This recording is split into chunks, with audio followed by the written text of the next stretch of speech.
Alright guys, let's go. Welcome back to the stream guys, mga bago nating and yung mga ngayon pala manonood. So, this is the Happy Tank Queen once again here to cast Pinoy SC Tournament 2026. And hopefully hindi maging lagger, because otherwise if magiging lag yung game, we probably have to sacrifice the stream kasi the internet could possibly be not cooperating with us. So try natin. If it's playable, we continue with the stream. If not playable, apologies agad in advance. We have to, we don't want to ruin their games. No, we will favor a better gameplay over the stream. So anyway, well, let's hope all the best for everyone here. So spawning here on the upper right side of the map, we have our green Protoss player, atituskinggg. And here on the lower left side of the map, we have our yellow Terran player, newbie PH. So I actually did some interview questions sa mga tao na to, no? And one thing that stuck with me, si newbie hindi pa siya talaga sumasagot, or baka sumagot na hindi ko na namalayan. But si Atitus, one thing's for sure, he likes StarCraft because of the challenge. Like, he enjoys the challenge and game na to, and he's very thankful for the Filipino community for being very accommodating. And sabi niya, mga 2023 lang siya nag-get back to the game, where he actually got serious in learning the meta, the standard, all that. And yun, really happy, Actually, he's one of the players I respect sa Broodwar. Practice partner siya, and yun, really good standard macro. Very standard player, very safe kanyang playstyle. But yeah, very solid fundamentals overall. We could say he's around the low rank B, based on his own classification, and based on mga assessment ng mga fellow Filipino players. Okay, so we're seeing a standard opener here. Looks like it's going to be 23 next, if not, we're not mistaken. And here, kay newbie PH, this could be a gasless expand. Ay, hindi, joke lang. Taking that gas at 12, so this could potentially be a factory FE, or factory fast expand, where gonna pause SCV and marine production at 16 supply to get that factory out, and then get your command center at 24 supply with a vulture and 3 marines out. So yeah, let's see. So we're pylon here as usual to build that wall. Yeah, so far opening looks very standard. Okay, now 3 SCVs are here mining. And okay, interesting choice by Newbie PH going for a depot wall. This could also mean, tingnan natin kung tatanggal siya sa gas. Hindi siya nagtanggal sa gas. Okay, nagtatanggal siya sa gas. Isa lang ang tinanggal. Okay, this could potentially be a double factory opener. Kasi nga dalawa yung nasa gas. Either that or mistake lang na hindi siya nagtanggal sa gas. But normally, you know, when you block with this kind of depot wall, meron kang suspicious activity going on inside your base. But let's see how this pans out. So there's one Marine currently out, going to try to block that scouting probe from atituskinggg. Meanwhile, sa side, ni Atitus getting that range. Yeah, this is looking like 23 next. And SCV being able to scout Atitus tech. So, alam niya exactly kung anong ginagawa ni Atitus. We will just want to keep that SCV alive as much as possible. Trying to be a bit annoying here. The mineral line. Now, of course, Atitus sees na naka-block itong area na to. This could mean he needs to add more gateways before getting the robotics. Okay. Alright, hindi siya double factory. So, it seems na mistake lang na isa lang ang inalis ng SCV kanina sa gas. Probably yan. Inuna niya ang bunker. Kaso single marine lang. Ano ka? Only one marine and vulture. Yikes. Nako po. Bunker is being constructed kaya lang there are no marines. Was this a mistake from Newbie PH? Okay, looks like this SCV is going to build that command center. And we're going to be seeing a repair dito. And yun nga, alam ni Atitus na walang marine inside that bunker. He's going to try to poke that vulture. And this vulture is very, very low. Less than half left. Oh, mapipitas pa yung vulture na to. He needs to retreat and get it repaired. Yikes. No, I think it was... Oh, naku! Hindi na control ang vulture. Yikes, what happened there? Okay, so siguro meron na a bit of panic attack from Newbie. Hindi niya na-anticipate ma-atake siya soon. Now adding that second factory para kay Newbie. And this SCV is kinda out of position. Nandito sa labas, abot na abot ng Dragoon. Needs to send it back here to repair on this side. Yeah, and the third Dragoon is now approaching. So far, okay. Two gateways, a robotics facility is done. Let's see if mag-observer si Atitus or go for a robotics support bay. Well, of course, kiniklear pa niya yung SCV para wala na scouting intel. Okay, so 3 Dragoons, but dalawa lang SCV nag-repair. Newbie needs to send one more SCV to repair, otherwise this bunker is just good as dead. SCVs are being sent dito sa natural and the bunker gets destroyed. Ako po, this is not looking good.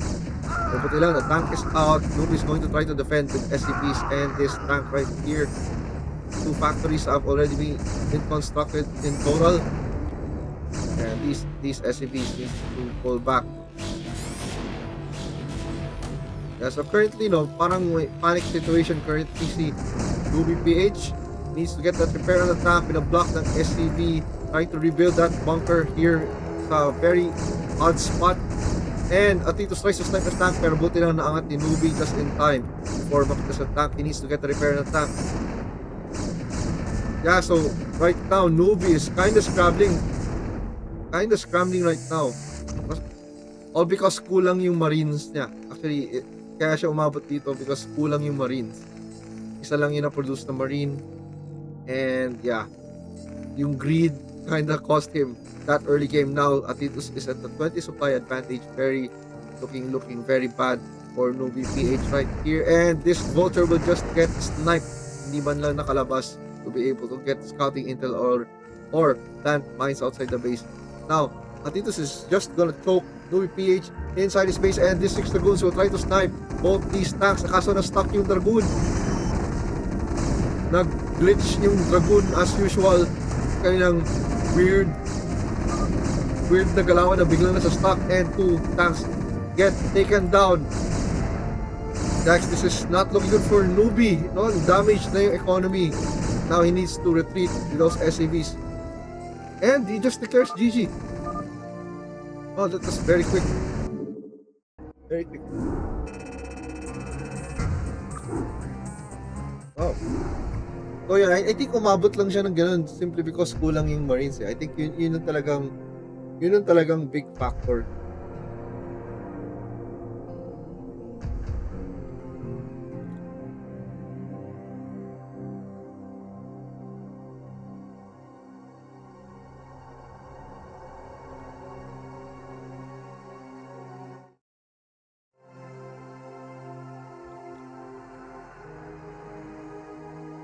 Okay, so 5-minute break lang. We really want to grant yung break sa mga players, para yun, even though may sila yung game, you need some break time to be able to think properly. So, kailangan mo huminga, probably meditate a bit. So, use that time. So, ask natin si Ruby PH.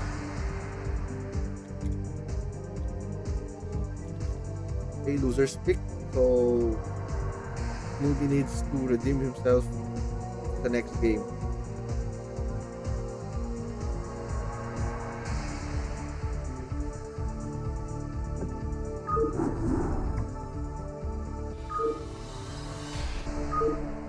So, ito yung current map pool natin sa ladder. Kaya ito yung ginagamit natin for tournament. So, we have Jane Doe, 1.2, Match Point 1.4, Neos, Sylphid 3.2, Attitude 1.0, Fighting Spirit 1.4, Knockout 1.4, Octagon 1.0, and Polestar 1.1. And the very first map in every game, dito at least sa first 4 rounds ng ito sa Swiss side before umabot sa playoffs, is always gonna be Polypoid for the first map.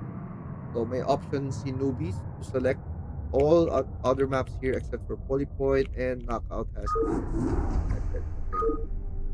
Okay. So Knockout is very interesting. Meron siyang weird na lubog.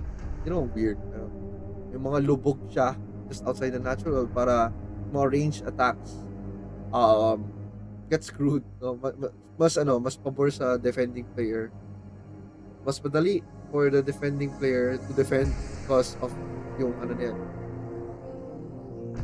lower ground. Kaya may sumali dito. We're gonna take that.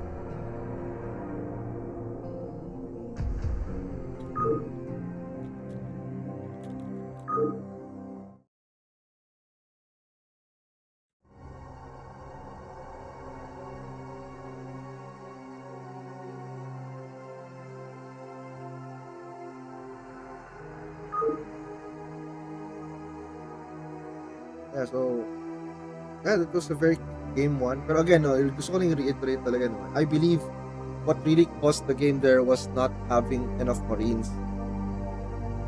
So, not having enough Marines, nagkaroon ng confidence si Atitus. And of course, nakita pa niya na single Marine lang.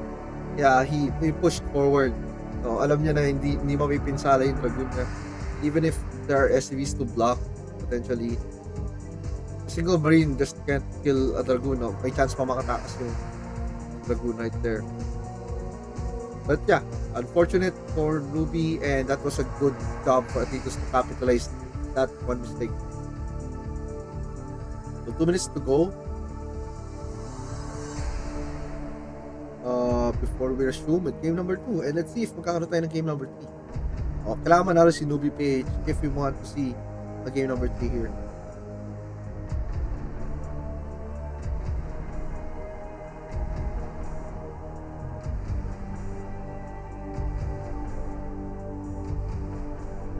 Okay, so may tatanong sa YouTube channel kung wala pa raw ba sa YouTube yung ibang games. Actually, dun sa YouTube channel, we only want to upload at least 1 video per day kasi una sa lahat, matrabaho rin mag-edit and upload all the videos. And ayun, para lang may content to look forward to the next day, hindi agad maubos sa isang bagsakan kasi definitely you just can't watch all the videos at the same time. Kaya we really do at least 1 video daily sa channel. But maybe, if mataas yung demand, now we increase the quantity of videos being uploaded, maybe there's a chance of 2 per day or even more.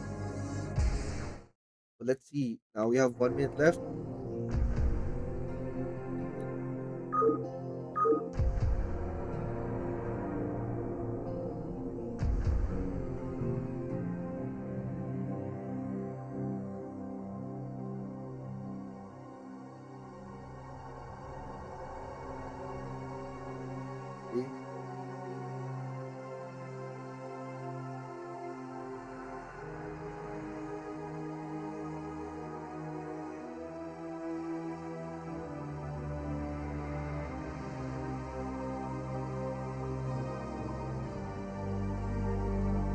Okay, 10:36. Okay, good luck, have fun. Good luck, have fun. Good luck, have fun, players.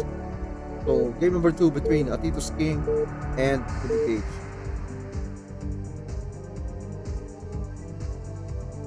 Uh-oh, yun na, mukhang may konting lag na. Alright, so spawning here on the upper left side of the map, we have our purple or violet Protoss player, atituskinggg.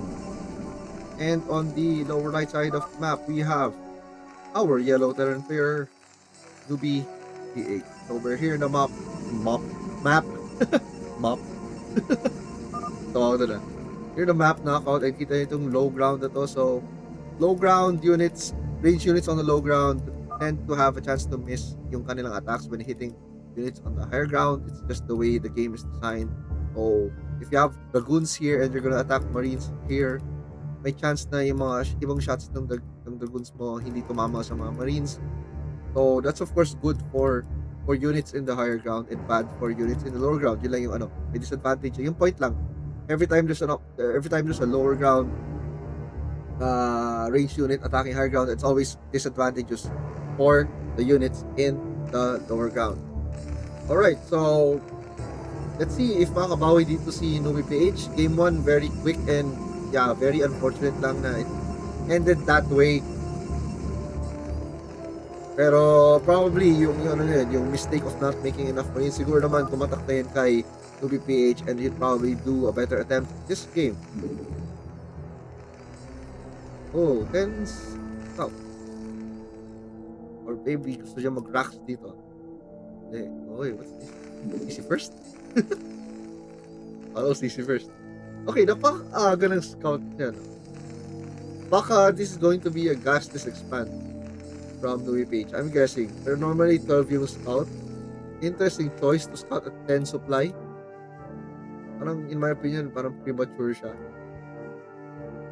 Maybe may plans in Newbie PH na we're just not aware of. Or maybe ako lang, hindi lang ako aware sa specific strategy. But this opening looks like standard. We're going to be seeing a Cybernetic Spore here and then a pylon at 14 as usual. Probably yung pylon will be built somewhere here. It's the natural. I think here. Ito yung lagay. Diba? So, better here kaysa dito kasi nga gusto niya, let's say may marines, you have to go up here kasi hindi abot ng marines na walang range. Kailangan na umapak dito just to hit the pylon na hindi umpis. Or actually, vultures and even tanks. Kasi pag masyadong dito, units will just stand here and they could potentially meet pylon. Pero if dito, medyo mahaba yung distance and they need to kind of move forward, which of course take advantage in low ground as a part of the defensive mechanism. Okay, so far this is looking like hindi siya fact FT because there's still 3 SCVs mining in gas. Could this be a double factory? Ito naman yung big question just like last game. Hindi siya nag-aalis sa gas.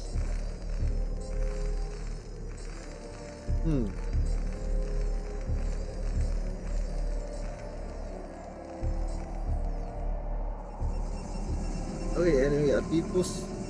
Ayan. Probe, hindi siya nag-build the probe. Okay, yan na.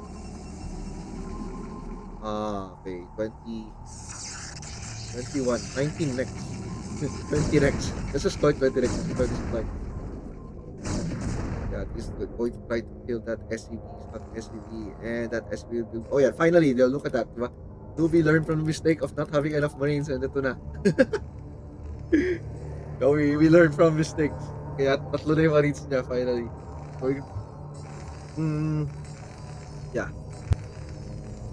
Excuse me. So I'll probably be seeing a bunker very soon. And this vulture just goes out and yun, malalagpasan na yung dragoon. 3 marines over here. Yeah, wala pang range si Atitus. So hindi siya basta-basta makaka-attack with this.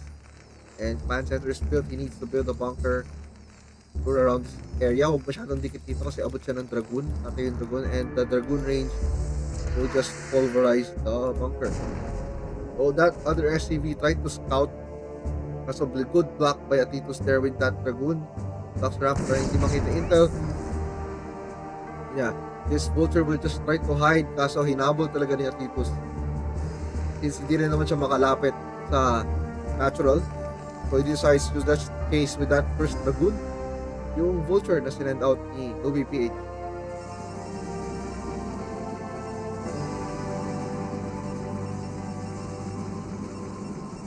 Okay, so yeah, standard. Everything standard so far. So this research is probably spider mines, I think, or siege. Malalaman natin based sa mga movement ng mga units in UBPH. Currently, UB is ahead. To supply end. Suddenly lumamang na si Atitus. Yeah, nauna siya sa Nexus versus Command Center. Versus if na 23 next ka, maunahan ka talaga ng Command Center before your Nexus gets built. Siguro kaya malakas loob ni Atitus because he found out that this is a cross spawn. And yeah, looks like yung unang ni-research ni UBPH is spider mines, and looks like he's going to try to poke at Atitus' base. 2 vultures. Okay? Vultures out, and there's this one SCV here na pulado na, scouting SCV na tamay. Maybe gagawin niya yung pang-build ng ninja base later on. Maybe. Okay, I'm not sure if this poke will do any damage. But tignan natin. Okay, so finally, Tito's first observer is finally out, going to descend across the map, and that Nexus, third Nexus, is built just right on time. And now Tito's will try to move back. As ang daming dragusin. Uy, siege! Ang bilis na siege. So it's mines and then siege before speed. Okay, so medyo maraming dragoons to. But Tito still has to be careful not to rush into the mines. And yeah, this dragoon just went near the tank to avoid any siege damage.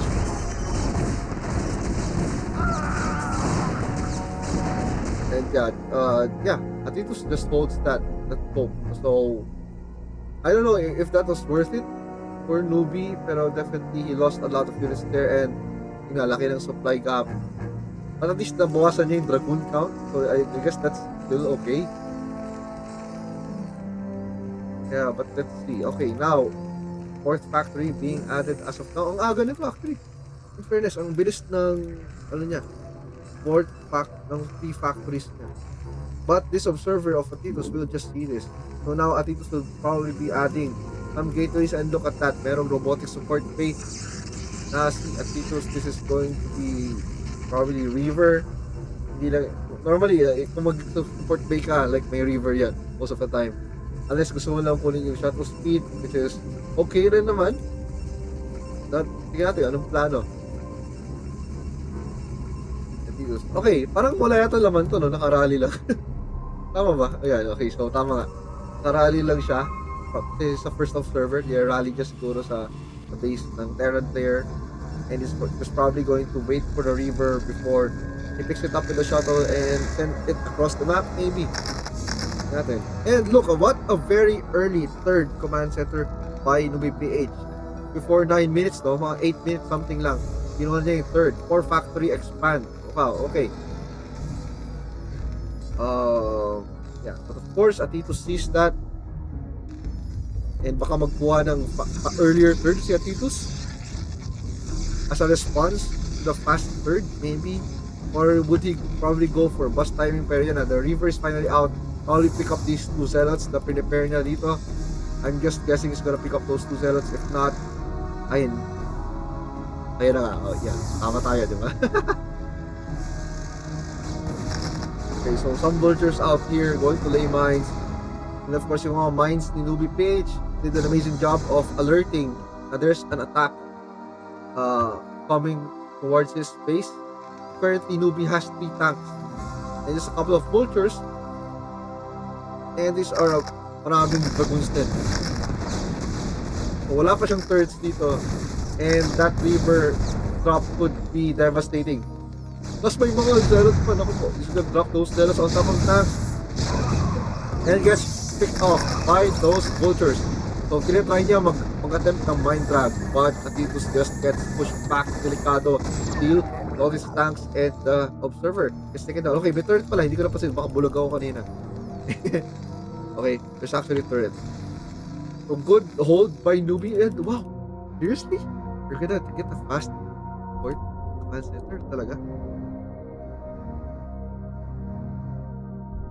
It's looking that way because of the fact na may SCV dito. Okay, and that one mine actually picked off a dragoon. So excellent placement of mines there. And oh, this base is practically defenseless. Kaso na-miss ng Vulture. Okay, good job sa Vulture preventing that fort expansion going up. Sayang, hindi na capitalize yung newbie to actually harass this base and could have taken down a couple of probes here sa third. Kung nakakit lang niya konti. Makaka-kill siya siguro 1, 3, 5 probes maybe before niya itakbo ni Atitus. Or even potentially all of them if hindi ko pay attention. Kaso, there's a river drop going inside the main of the page. 2 reavers. Ilan na patay. Okay, one and then nagdod na ibang attack.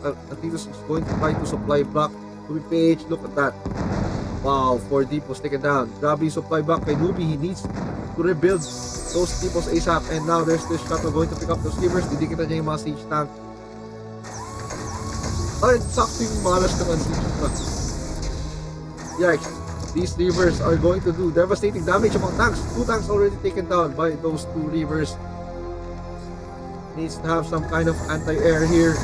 Grabe, no? Dinidikitan ni Atitus. Boom, another tank. 4 tanks have already fallen from the hands of these 2 reavers. Grabe ba? These reavers are trying to be annoying. Now Newbie has to defend and pull back those tanks from the third base. Kailangan niyang gawin pa lang. Otherwise, if hayaan na niya yung reaver dito, they're gonna do devastating damage. Now reavers are here in the natural, going to try to pick off some SCVs. Ilang SCVs kayo mga i-pick off. Oh, grabe damage. 86 supply na lang. Oh, grabe. Look at those river hits. Just killing massive amounts of SCVs. Finally, 1 river gets taken down. Pero grabe na yung economic damage kay Newbie. And currently, isa lang yung gas na mine. There's still 1 river trying to be annoying. Going to take advantage. Now, as Newbie tries to rebuild. Maraming minerals si Newbie. So, di pa naman siya dead. Pero grabe na yung damage. Kailangan niya makarecover. He needs more anti-air. And hindi niya tinuloy yung fort base dito na mukhang kanina. Gagawin niya sana. Yeah, anyway, so there's vultures out here on the map. Looking to do some damage. Kasi yun na, too late na. Kanina sana yung opportunity ka ito. Binakuran ng mga cannons and pylons ni Atitus. But again, Newbie still in 3 base. Marami pa siyang pera and has 6 factories already up. So Newbie still not dead. Pero very devastating economic loss. And currently, so kulang yung nagmamine ng gas. Just 1 SC mining gas. Okay, ngayon finally 3 SCVs na. And inside the main, just no SCVs mining gas at all. Now Atitus is looking to maybe go for a bust. 166 supply, almost maxed out si Atitus. Mga 40 supply na lang kulang. Probably going to try to attack this third base over here on the high ground. Tanong lang dito, will Newbie be able to hold this? And the shuttle is once again being utilized here, waiting for the perfect opportunity to drop. I don't know kung laman, hindi ko na-check. Maybe may reverse ulit na ginawa si Atitus. Okay, there are 2 shuttles actually. This could be Zealot bombs. Yan na, Atitus going for the bust. The goods ang nauna. I'm going to drop with Zealots kasi dami yung vultures nakabang. Pero 2 tanks got taken down. And both shuttles actually got killed by those turrets. Dami mines dito. There are a bunch of vultures. Yeah, this is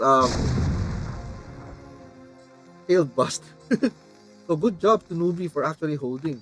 Kailangan niya na ma-recover. Kailangan pa na mag-add more depots. And macro ASAP. Get those supply count up ASAP. Otherwise, bigla siya mababust ulit ni Atitus.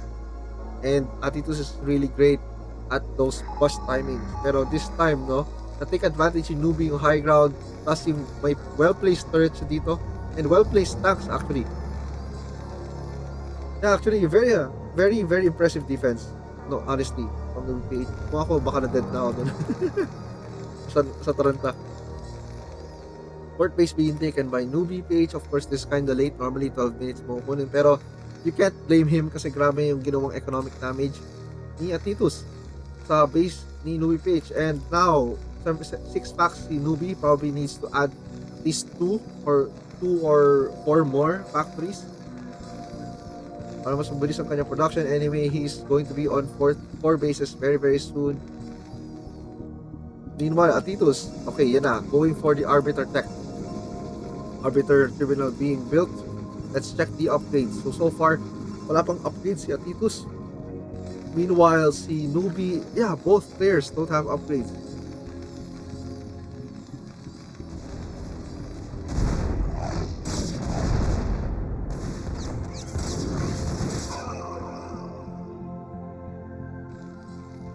Okay, so Newbie here just surviving. Ang dami niyang pera. Ang dami niyang minerals. He could afford to make more vultures actually. Ang shortage niya is gas. And finally, napasobra siya ng gas mining na may kanina nanonood siguro ba't kulang gas niya. And now, 4th base about to go online. As of, looks like Atitus will try to intercept that 4th base with a bunch of dragoons. So, there are enough tanks here, I believe. Just tanks and mines defend and hold this. Tapos gumamit siya ng depot wall. Make sure na hindi basta-basta makapasok ang army ni Atitus dito sa 4th base. So what Newbie needs to do is needs to get that vessel para sa Arbiter and of course upgrades, add another armory para mabilis makuha yung 3-3. Kasi if we're just gonna let Protoss, ano yun, take advantage of economy, kasi ikaw na iyon pa sa upgrades, effectively GG ka kasi in this game, like baka nga mag-carrier si Atitus kung masyado siya lumamang. So Newbie has to get those upgrades really fast para mas kakayanin niya yung Protoss army. And yeah, a bunch of vultures just roaming around the map. So almost maxed yung Newbie. So good job sa kanya na naka-recover pa siya. And now we have here 6, 7, 8, 9, 10. Okay, going for 10 factories. This is going to be mass vultures, 3 add-ons kasi sakto 3 yung refineries. Sabi ko, 3 refinery pero wala pang gas dito. Oh, Storm drop! Okay, Storm drop, killing a few SCVs right there kaso nabuhay pa yung shuttle. Very shuttle. And another Storm. Oh, papatay na isang pirasong SCV. Okay, so yeah. Actually, sakto, good na may turret siya dito. Na-anticipate na may drop sa left galing. Very good job for Newbie, 2 turrets. Kinulang lang ng few hits. Pero kasi nga, siguro if konting delay niya Atitus by dropping and hindi niya na-control na ayos, baka nadadagan shuttle without even doing anything at all. And now Newbie recognizes na speed shuttle drops ang gustong gawin ni Atitus. Now adding more turrets and specifically dito sa 3rd mineral only base. Now Atitus just took the upright side of the map. Of course, wala pa naman nagmamine and now adding floating cannons, making it hard for vultures to go for a run by. And if ever mag-run by man and makapasok vultures, Newbie has to manually target with his vultures. Hindi niya pwede i-hold position sa likod ng mineral line because those photon cannons will screw up the attack ng mga vultures. And now, still 0-0 upgrades. Hindi po gumagalaw. Ito, finally gumagalaw. Armory. Isa lang armory niya. Kung ako, maybe dapat dalawa na to. Dalawa pang armories. And now, both players are maxed out. +1 Atitus with the upgrade advantage. Yeah, let's see. Now, Newbie's going for the move out. Tingnan ko naman yan. Mayroong Storm available for Atitus. He just up here. Storm has been casted, hitting just 1 tank. And more Zealots are trying to move forward. Napakadaming tanks. Not enough vultures here. This is not good for Newbie. Actually, kailangan mag-manually target mga tanks sa mga Dragoons. Kaso, his whole tank army just got decimated. Yung Dragoons, yung mga vultures na naka-AFK dito sa 3rd base, guys. Sayang, hindi na control ni Newbie PH yung mga vultures na kaya sana ma-hold yung mga Zealots doon. And now, Atitus is going to attack this 4th base. Newbie going to try to bust. Now, Newbie's just delayed with a bunch of mines, mga Dragoons.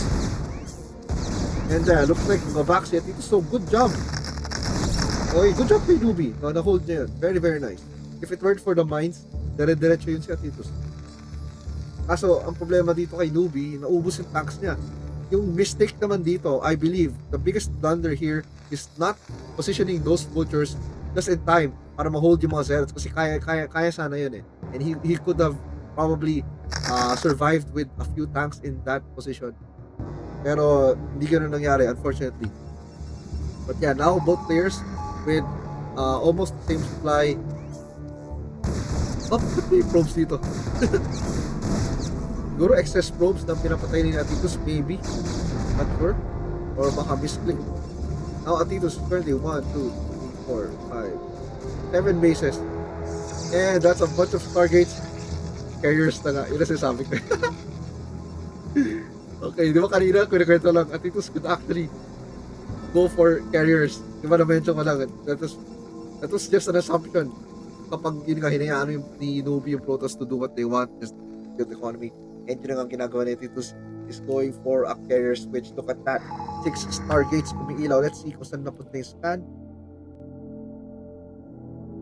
Okay, scan dito. And Nubi with almost maxed out supply. Wali pa yata siya aware na carriers are in production right now. Or maybe na-scan niya yung yun na, okay, another scan. Let's see. He's scanning for the army, not really the tech. So right now, +1 upgrade for Nubi. Meanwhile, Atitus also has upgrade advantage actually. Atitus. Now Nubi's going for that push dito sa 9 o'clock base ni Atitus. This could probably get destroyed. Then finally, nag-learn siya ng lesson kanina. Marami siyang vultures na tinambay. Ayaw na niyang madali ng mga zealots. Pero this time, marami namang dragoons. But let's see, ang pinaka-scared dito actually yung carriers. Dami na ito. 5 carriers already out. Nako po. And naka+1 pa lang si Nubi. Okay, another scan has been used. Wala pa yata siyang idea that their carriers are... Is he making Goliaths? Hindi pa. Nako po. Mabubulaga actually, may few Goliaths but that's not enough. 4 Goliaths lang parang standard lang for it. And you know, Arbiter, recall on top of that army, scan has been used. It looks like, yeah, the recall just helped reduce the army ni Nubi. Actually, maubos na yung push na to. So that was a good recall by Atitus. And akala ni Nubi na para okay, I'll just replenish. But actually, there's a horror that awaits him. And GG has been called. Wow. Game number 2. So that's 2-0 in favor of Atitus. So akala ko lalaban pa si Nubi. Siguro nakita niya yung carrier. Maybe I missed the scan. But yeah, amazing games. Well played by Atitus. And actually, well played din si Nubi. No? Yung mga defense niya. Some of defense really good. May big blunder lang dun sa isang part na hindi niya nasama yung vultures niya with that clash. And na-wipe out ng zealots yung tanks niya. Sayang yun. Nakakapanghinayang pero it is what it is, guys. So that's gonna be it. Actually, yun na yung lahat ng games for round 1. Some of the games will be uploaded na sa YouTube via... I'll be casting the replays na lang ng mga hindi na feature sa stream. And yun, so mga curious sa YouTube channel, we have SCPH space Happy space Penguin on YouTube. Again, SCPH space Happy space Penguin. So yun yung pagka-spelling niya. And yeah, so thank you once again for supporting. Thank you for watching. And if you'd like to donate to add to the prize pool or gusto mag-contribute lang para sa pag-organize ng mga ganito tournaments or just support me as well for being a caster and content creator here. And thank you for sa tiwala and sa support niyo. You can send via GCash. Ito yung number 0995-834-1648. Again, it's 0995-834-1648. And make sure when you send, lagay nyo dun sa notes kung para saan yung donation, if it's for the prize pool, if pang merienda ba, pang snack, for whatever purpose ang gusto nyo serve. And yeah, lagay nyo rin yung name nyo para ma-recognize kayo. Para mabigyan kayo ng special recognition as a thank you for supporting community. So that's gonna be it for tonight, guys. Have a great evening. See you around and see you on the next streams and YouTube videos. Bye-bye.